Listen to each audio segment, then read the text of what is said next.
Good to be with you. Just one quick reminder, we still have some Easter lilies hanging around here we need to get rid of. So if you're interested in one, come to the church and we can get you a lily to beautify your house. And so we come now to the second Sunday of Easter. Easter is a season. And we still are in this series of figuring out faith with this disciple called Peter. And so for this Sunday, we're at the end of the Gospel of John. It's kind of an additional story that John kind of tacks on here. It's a story of Jesus' encounter with his disciples. In the story, Peter is kind of leading the disciples, and he says, I'm going fishing. He goes out fishing, and then Jesus shows up on the shore. The disciple whom Jesus loved recognizes him, and Peter takes off and swims to shore to meet Jesus. Jesus is around a charcoal fire, readying a meal for the disciples. And so it's interesting to note that the last time that we saw Peter in the Gospel of John was also around a charcoal fire.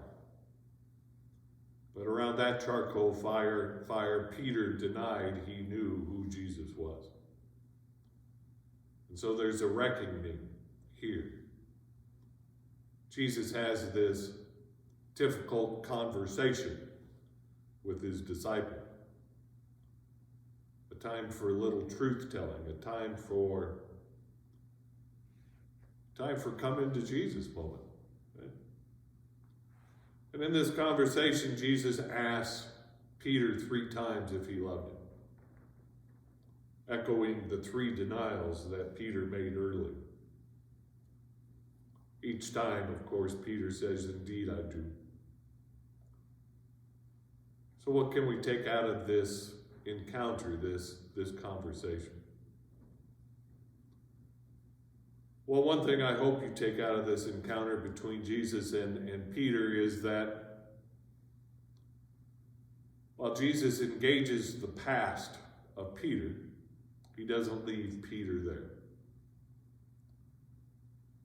Jesus does not shame or guilt Peter here, but Jesus simply invites him into something more.